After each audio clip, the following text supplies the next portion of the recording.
Hello, everybody. This is the Eiffel Tower podcast. Today, we're talking about the most fitting thing to see in each arrondissement of Paris. Who better to explain it than Bertrand?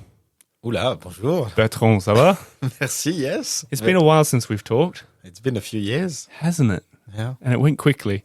How you doing? Very well, very well. Happy to see you again. I'm happy to see you too. Are you still the expert with your finger on the pulse of everything in Paris? I hope so. Yeah. I hope so. Well, we're going to put you to the test. And I feel like, I think we're going to jump right into it. And the idea is you've come prepared with something that somehow is fitting for each arrondissement. Yeah. And then you're going to explain why people should go visit it, basically. Sure. And the idea is if you're at home and you haven't heard of some of these things, there'll also be explanations of the arrondissement. So you'll know sort of what you're getting into, where you might be staying, that kind of thing. The idea is you're going to learn Paris a little bit, even if you haven't heard of the things that you're... What kind of things have you got? Have you gone offbeat? For some, yes, when they are offbeat neighborhoods. For some, really fitting, there will be some surprises. Okay, good. And in terms of what Bertrand does in Paris, my private Paris, we'll be talking about it at the end. But as I said, his finger is on the pulse of this city. And if you want anything to do with travel tips, itineraries, tours, you're the guy that people should be coming to. That's right. More on that in the end. Shall we start off with a little bit of music?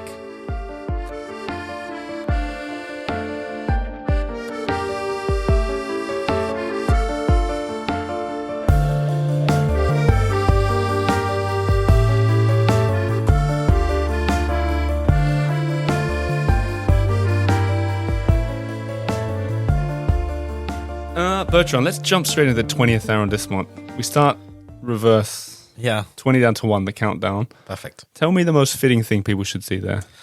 I picked the Père Lachaise cemetery. Right. Which is kind of an obvious, but at the same time really defines the area too, which is a mix of in Paris and nearly outside. True. Yeah, it's on the edge. It's on the edge. The 20th is a district where you find all kinds of people. You have, kebab shops, and at the same time, you have beautiful villas in the Campagne à Paris. You have, hipsters going in, and at the same time, a lot of social housing. So it's mixing everybody. And the Père Lachaise is where the whole neighborhood revolves around. Yeah, so, good tip. Favorite grave in there? Ooh, Héloïse Annabellard. Oh, yeah. I'm a romantic. Yeah, I knew that already. I haven't changed. Let's get through these first ones real quick, I think. So let's jump to the 19th district. So the 19th, I picked La Moussaïa. You know it? I think so. Yeah. But I don't think I could, if it was a prison lineup or a police line, I couldn't draw it. It's is it like a street or a neighborhood up on the top of the... It's both. It's a neighborhood around a street called Moussaïa Street. And it really defines the 19th because it's the only arrondissement in Paris where you will find nearly 500 townhouses. So they're all small houses. They were built in the late early 1900s. Right. For a working class and emerging middle class. And so it's really houses. And you walk around this area and feel you're really somewhere else. Mm-hmm. I find that a lot of Paris is like... Do you think that a lot of things in Paris is like you won't feel like you're in Paris? Yes. Do you know what I mean? I see what you mean. A lot of people will tell you it's great because it feels like you're not in Paris. Yeah. I didn't say it's great because you don't feel like in Paris. I said that's what is. Yeah, I was putting words in your mouth. It's what is that like a word from? It's not a French word, huh? Moussaïa? No, it's an Arabic word. Why? Do you know? It's the area is named after the street La Moussaïa. I think La Moussaïa was a neighborhood in Algiers. Okay. There you go. Yeah. Jumping over to the 18th district, northern Paris. Yes.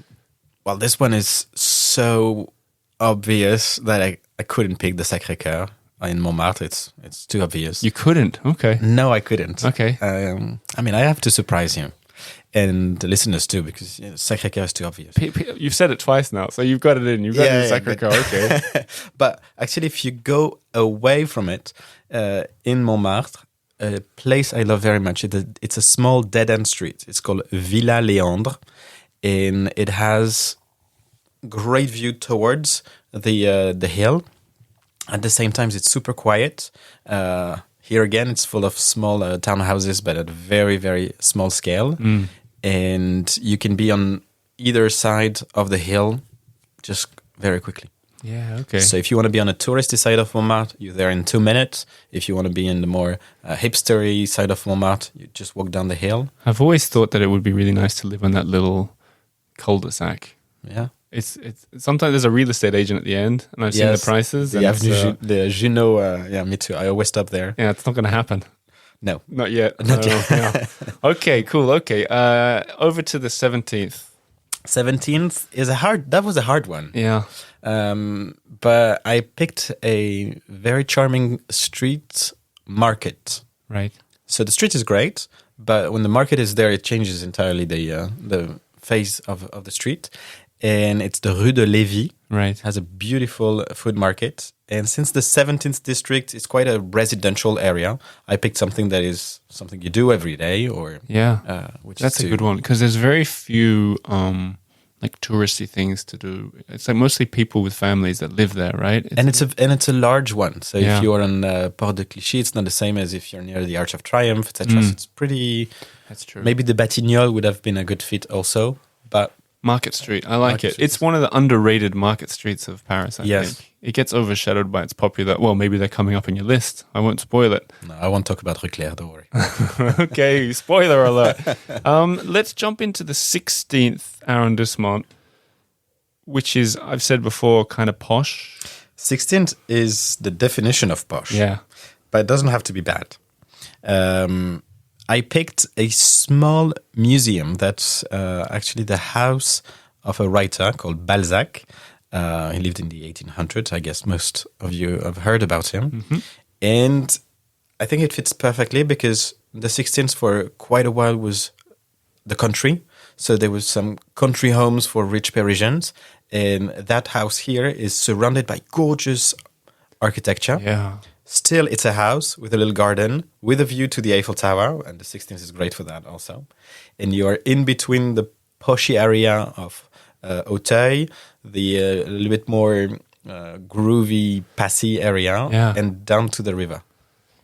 Yeah, that Maison de Balzac, it doesn't feel very posh, does it? It doesn't almost belong. Do you know what I mean? Like it feels the neighborhood was built around it. Yeah. It reminds me of sometimes you see like a house that kept saying no to the big developers, like in New York or whatever, and all the skyscrapers come around it, and it just stays as this little piece of countryside. It's true, and especially if you know the anecdote, I'm sure you know it already, but that house had 2 doors, one of which was kept secret. It was for Balzac to escape when the bankers were coming in to get money, because he was always indebted by throwing parties, etc. And so now he's one of the favorite writer of all French people. So I still haven't read any of his work. Is that a faux pas? I think I bought one of his books when I went to that museum, but I didn't get around to reading it. We're over to the 15th now, Eiffel Tower territory. Yes. Well, for that one, I was struggling a little bit too, because it's another neighborhood that is really residential. And if you don't mind, I picked another street. No, go for it. I like it. Rue du Commerce, which is not a food market, but it's plenty of little shops. It's quite aiming for families. It's a very family-friendly neighborhood. So that's the section I think you have to see if you want to see what the 15th is about. Okay, through to the 14th. The 14th, I picked the Parc Montsouris. Cool. Which is one of the big parks of Paris, but it's very rarely on the map of visitors. I picked it because this is where I kissed my first girlfriend. And I was 18 years old. Oh, really? Yeah, I know. Think she's listening? I don't know. Hang on, that's why you picked it, to recommend it to people around the world. Yes, totally, because you can't miss this garden. Yeah. You've been to it. Of course, it's lovely, yeah. It has no crowds. Yeah. However, it has beautiful lake. There are a few eatery places. It's a bit hilly. It feels very...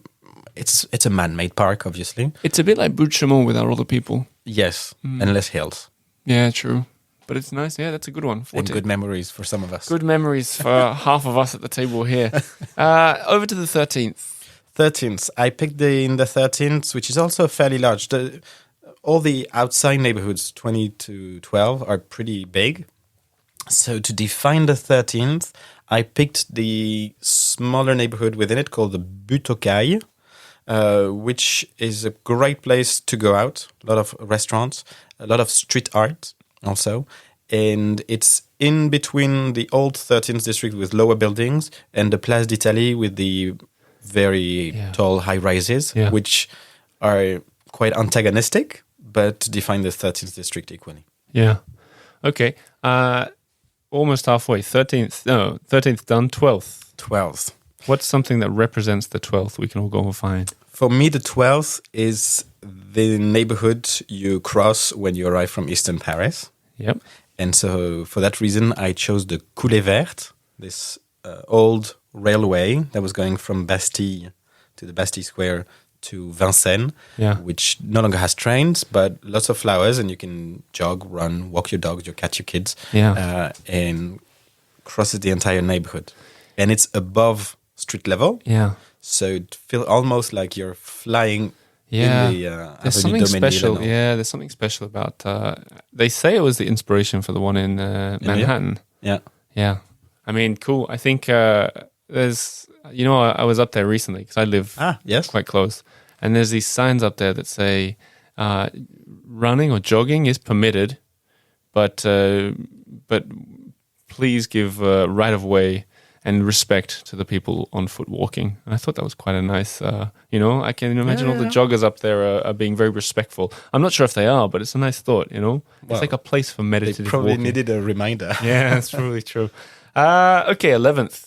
Trendy 11th arrondissement. So 11th arrondissement, I chose the Atelier des Lumières. Okay. Atelier des Lumières is halfway between a theater and a museum, would you say? Yeah. And it's in an old factory. That's a good choice. This is a good choice. So it fits with the industrial past of the neighborhood. Yeah. With small workshops. The cool and trendy because, the art is broadcasted on the walls, on the floor, on the ceiling. And so it got an artsy vibe, a 21st century vibe. And the old industrial past. And some of the shows there are pretty, there's classic old, famous artists that everyone knows, but I saw Tintin there once. Yeah. All the art of Tintin, which also feels like right at home in the 11th arrondissement, to be honest. Good choice. I like that one. Merci. Halfway through, a good chance just to remind everyone you're listening to Bertrand. Bertrand. How's my pronunciation? It's getting better. Can you say it? Better than 5 years ago. You say it. Bertrand. Bertrand. You don't pronounce that D at the end, do you? No. Bertrand.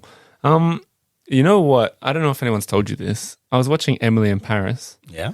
And when the chef talks, he reminds me of your voice. Wow. Have you heard that before? Are you hitting on me? Do you know where that guy's from? Where are you from? I'm from the Basque country in the southwest. Yeah.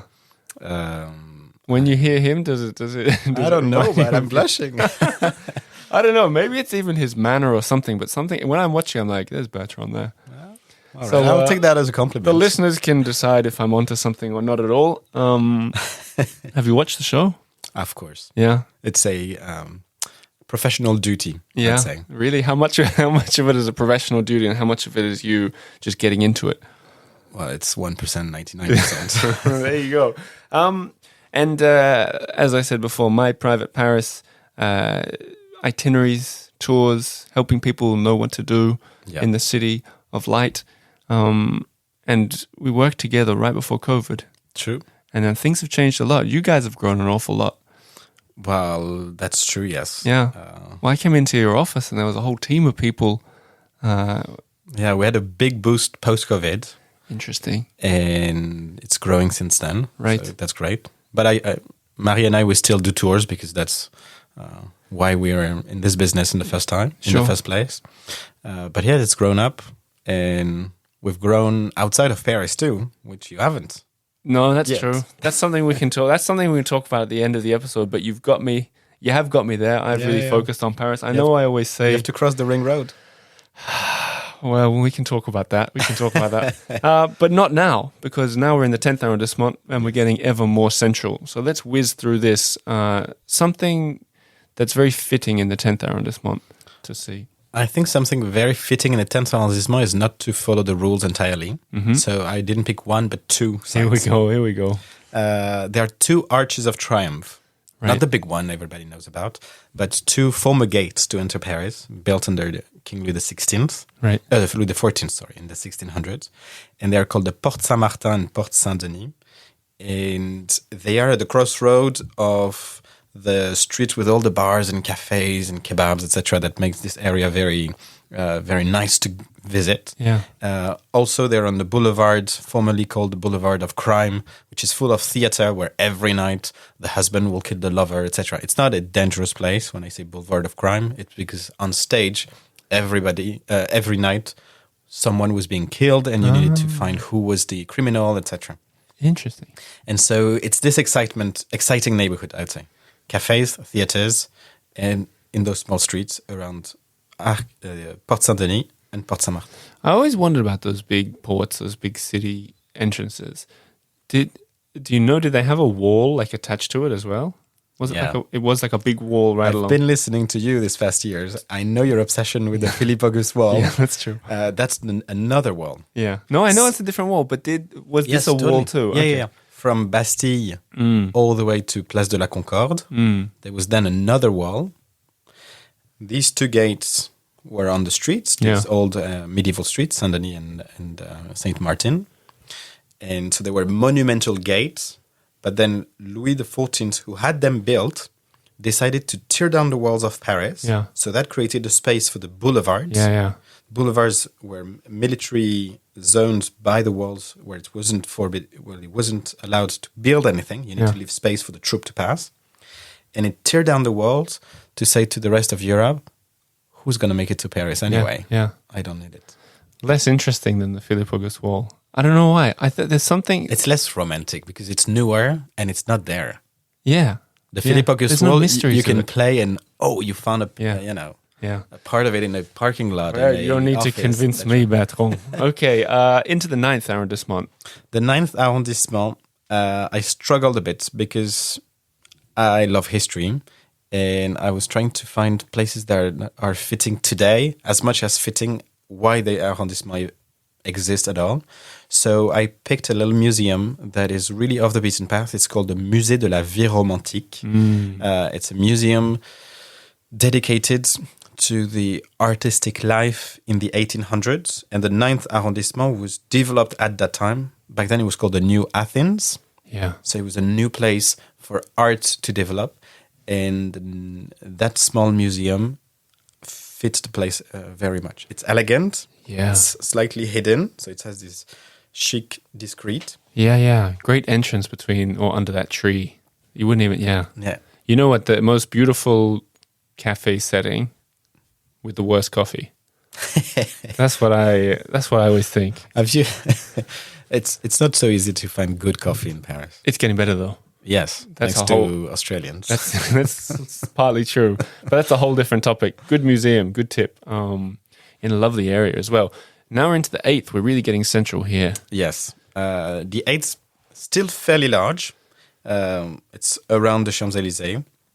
So I went a bit off the Champs-Élysées. Still in the 8th, I picked another museum called Jacquemart André. It's a gorgeous mansion built in the late 1800s to host the collection of a couple who decided not to have children, but their children will be their artwork, Mr. Jacquemart and Madame André. And they donated it all to the city. And so you walk inside that place, and it's almost as if they left the day before. Right. You see their bedroom with beautiful furniture. And then the collection is absolutely fantastic, from medieval, Renaissance to 1800s paintings and statuary. It is really great. It has fantastic exhibitions also, but these exhibitions are among the most popular in town, so you really need to book in advance. Really? Is this... I get confused between the museums up there. Is that the one that has that big fresco at the top of a beautiful staircase? Yes, exactly. I can't remember because I went there ages ago, but I can't remember the rest of the museum. But I remember that being really like You enter by the porch of a door yeah, on the boulevard. Okay. And then you arrive and you have this big courtyard, but it's not facing the street, it's behind. yeah, And then you enter this huge room with marble columns, a balustrade. So you Yeah. have the impression it's very high. And to Yeah. go up there, you use the staircase. you yeah. mentioned. So that's a good fit for the 8th because it sounds like that power couple Yes. belonged in the 8th arrondissement. Art, business, Yeah. Yeah. and socializing through art. And I bet that kind of museum is only 10, 15 euros to get in. Yeah, like most museums. So good. So good. Okay. 7th arrondissement, where I used to live. Yes. Where are we going? I'll still do a walk there. Yeah. And I think the one that defines it the most is not a small street. It's a big street. So not Rue Claire then. No, not Rue Claire. It crosses Rue Claire. It's the Saint Dominic Street. Good street. Because the 7th is as much the Eiffel Tower as it is the Invalides, the River Seine as is the more residential areas. You go south in it. And the Rue Saint-Dominique crosses it all.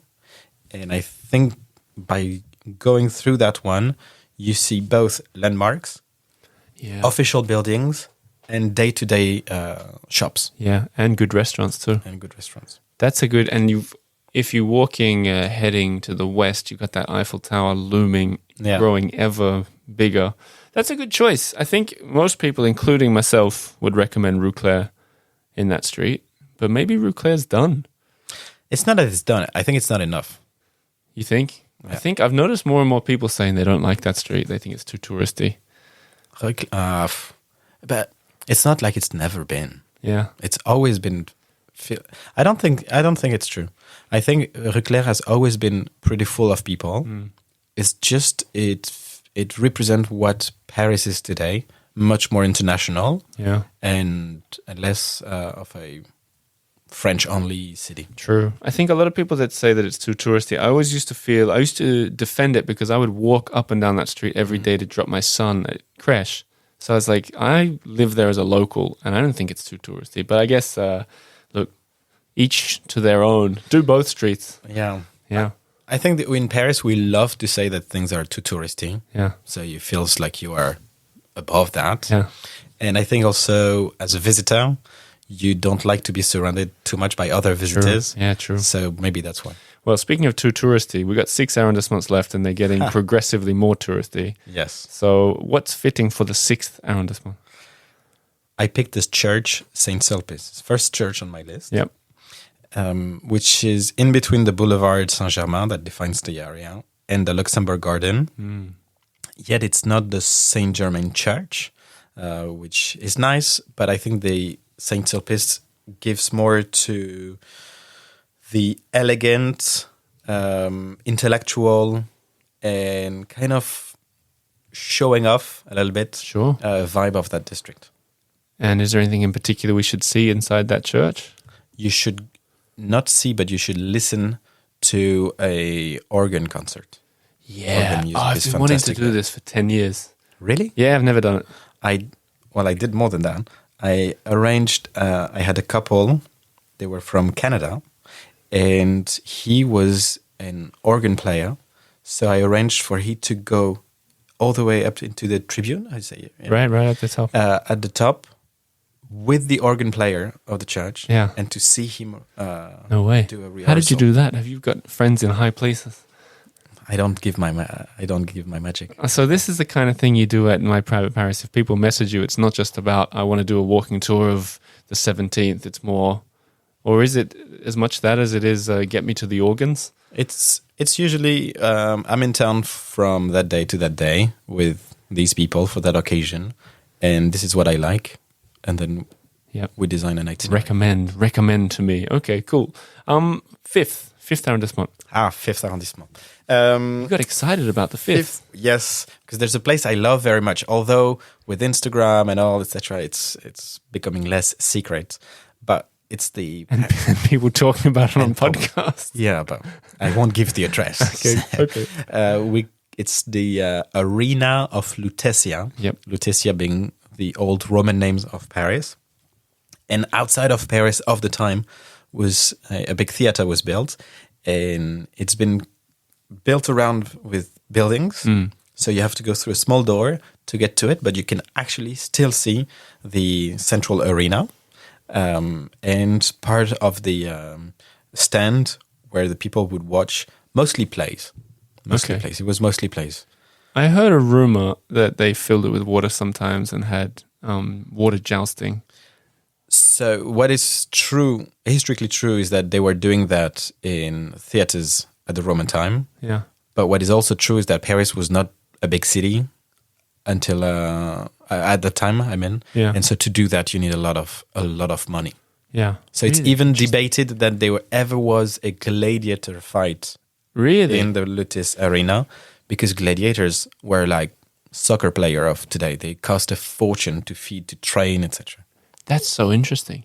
I never thought of it like that. Paris was too small, yet so too not rich enough, let's say. Wow. For that. I've seen some mock-ups of what that arena looked like, and it really was something. Yes. Really amazing. But most likely for public prayers, for plays and theatre. Yeah. You know, total side note, I was in Provence this summer and I saw water jousting. I actually saw people doing it. In Sète? It was in Ile-sur-la-Sorgue. Okay, yeah. And it was not anywhere near as dramatic as maybe it sounds, but it was guys on boats with the big stick, rowing boat, and one on the front is holding the stick. I don't think they were even rowing. I think it had a motor on it, but they hit a stick into each other's chest. But it was two friends fighting for a girlfriend? I don't know. Was I took a organized? video. I'll share the video of it this week. But it was Nice. It was just whoever's the bigger guy won. Is they just used their strength. It wasn't that exciting. Anyhow, I didn't think we'd get to that. Let's go back to the 4th arrondissement. On the right bank, one of my favorite districts in Paris. What is representative of that for you that we should go and find? Again, hard to pick in that one because there's Notre Dame Cathedral. But I think Notre Dame Cathedral is fitting for Paris in general and not necessarily the 4th arrondissement. Sure. So I picked the Village Saint-Paul, which is... It's a bit dying these days. I don't know if you've been. I see a lot of stores that are closed, but I guess a new type of businesses will go in. It's got huge potential. Yeah. But it's a series of courtyards along the Philippe Auguste wall. You don't need to tell me. And it used to be more antique shops. Then some restaurants came in there, etc. I don't think they found their market yet. Right. So that's why it's not always super lively. Right. But it tick all the boxes for the 4th arrondissement. Right. Historical landmarks, modern trends, hidden yet colorful. So I noticed it looks to me that they've got wooden cobblestones on the way in. Like it looks like they're made of wood. Have you ever noticed that? No. It might not on be. All entries, because on one entry, the one that's on Rue Charlemagne. Oh, I've seen that little entry, that's quite possible. Yeah. But I think that used to be a thing in Paris. They used to have wooden cobbles in courtyards or something. Yes. Yeah. Well, rocks were much more expensive, so it used to be cobblestone. Yeah. It used to be cobbled chunks of wood. Yeah, cobblewood. Cobblewood. Okay, let's jump to the 3rd arrondissement, the Upper Marais neighbourhood. Yes. What's fitting? What represents it? That one is where we have had our office for years, although we just moved to next to the Pompidou Center. But I picked a landmark building where actually it's more what you do around it. It's called le Carreau du Temple. Right. Carreau du Temple is a former market hall. This is near where we had lunch the other day. Yeah. Yeah. You see, that's where we caught up. I had the mayor of Paris 1234 on the show recently, and he was talking about this Carreau du Temple. Well, it's next door to his office. There you go. But he was talking about how they re-air conditioned it or something in time for the Olympics. Oof, that must have been hard. Well, what used to be a market or something? Is that what it was? Originally, yes.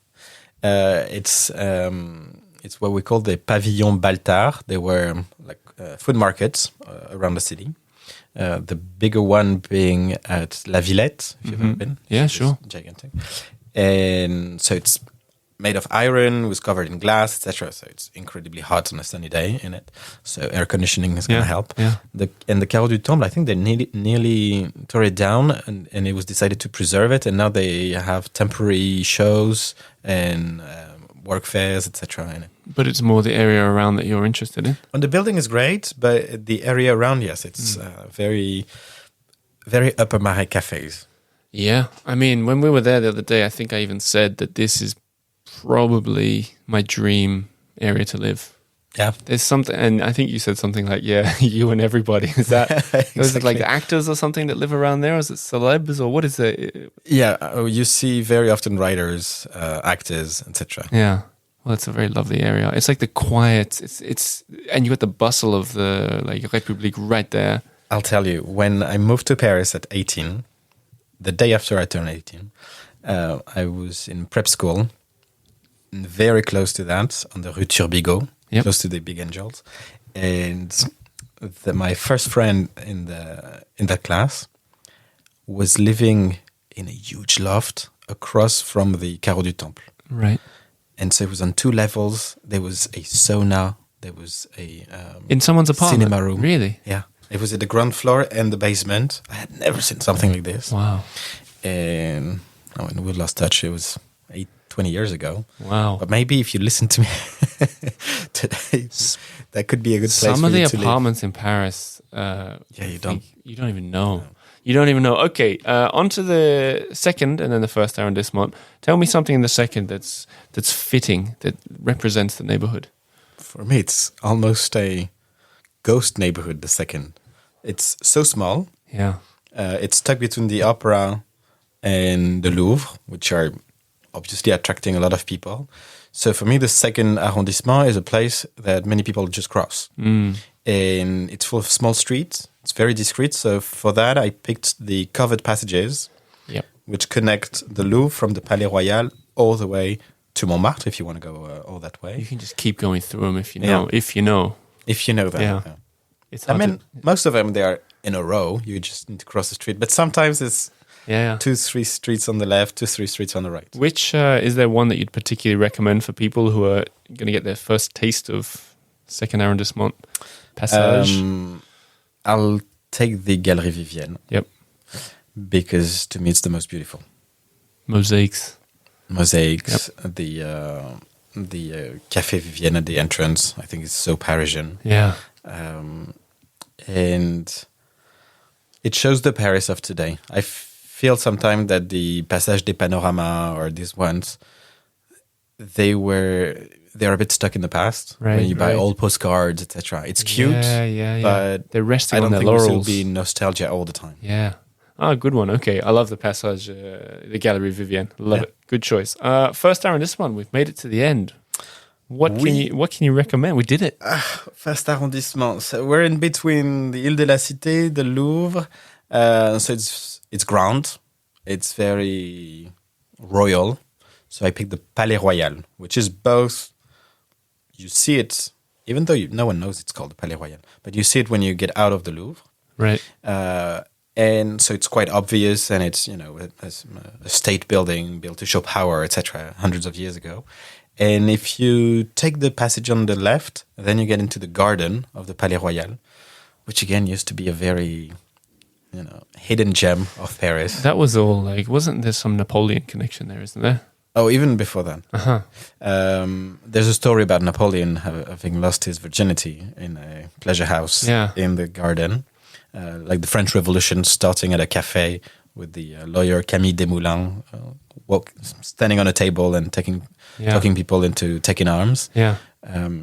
But it's just so quiet and ground at the same time, which is very hard to accomplish. That's true. And it's weird to be in central Paris and being able to sit and have a takeaway coffee in a quiet, where you can whisper to each other and get away with it. I can promise to you that if you're there between 12:30 and 1:30, half of the people there are guides on a break between 2 Louvre tours. Ah, how interesting. I was there once and they were doing a big film, and as I remember, this is years ago now, I said to them, I was like, what are you filming? And he goes, I can't tell you. And I said as a joke, I was like, is it Mission Impossible? Just as a joke. And he went, like he sort of went weird. And then like a year or two later, Mission Impossible had a scene in there. I think I was 50 meters from Tom Cruise. My claim to fame. But good recommendation for the first arrondissement. And that takes us all the way to number 1. How do you think you did? Pretty good. Any in there that you regret? No. I think it fits the district. Yeah. They all have their personality, and as a whole, they make Paris. So no, I think it's a good portfolio. I think it was a solid list indeed. I'll be writing all these out and sharing them. In fact, they'll be in the show notes with links, places to find them, as well as links to My Private Paris, where you can find more from Bertrand and his team. What have we got in store? We're going to be partnering up for the rest of this season. You mentioned before you want to get me on the other side of the périphérique, the ring road of Paris. What are we talking about here? There's more than Paris. And our name is My Private Paris, so, you know. You're talking to yourself. I know, as well. I'm with you in there. But during the COVID break, I and other guides were all friends. We've done so many tours for ourselves outside of the city, going to villages, castles, etc. We realized that's also something we wanted to share. Right. So there's a lot of really cool day trips. You don't have to go too far, but a lot of great day trips to do around the city. Mm-hmm. Again, to see villages that are very picturesque or unusual, to see chateaux, to try some food, to try some wine, to try some other drinks. And I'd like to take you to a few places during that season. Well, I said I'm game. I am game. Can we have any kind of preview of what you're going to show me? The idea being you show me a day trip, I turn it into an episode. Yes. Hopefully people at home say, I want more like that. Sign me up, Bertrand. That's the idea. And the first one I want to take you to is the Champagne region. Yep. Because you can't be just drinking it. It's also a crime that I've never done that on this podcast yet. I don't know why I've never done close. it. Yeah. It's been 45-minute train ride or really? an hour 20 by car. Yeah. And it's good season because they're harvesting this weekend. Right. And then the bubbles are that's working their magic. Okay. Champagne. Okay. Anything else? Or is it a secret? I'd like to do 2 types of day trips. Some where we just drive outside the city. I'd like to take you to my favorite chateau, which is called Chantilly. Yep. And I'd like also to do day trips by train, because in France we have a huge network of high-speed trains, and in 1 or 2 hours you can be into very, very different cities. So I'd like to take you to Lille, for instance. Okay. Bordeaux, Lyon. Okay. We're going to do this? Yeah. Wow. Okay. I mean, you can do that within a day. There'll be a lot of people, I know for a fact, people at home rubbing their hands together in glee, because I've been getting emails for years saying do more day trip stuff. And I don't know why I haven't done it, but maybe for lack of wanting to plan it, you know? So now's your chance. You need a friend to hold your hand. Luckily, it's a friend who has the same mannerisms as Chef Gabrielle from Emily in Paris, according to me, at least. But I won't kiss you after one date, I promise. I'll play hard to get for 4 seasons. I think that's the idea. But thanks for that list. We'll be sharing that in more detail everywhere. There will be people who be watching us on YouTube. The episodes are on YouTube now. Hello to the people watching on YouTube. And yes, as usual, I'll be sharing this everywhere. Bertrand from My Private Paris, linked below. I'll be working with them for the rest of this season. Thank you for sharing your knowledge with us. Thank you for inviting me. And have a great week. You too.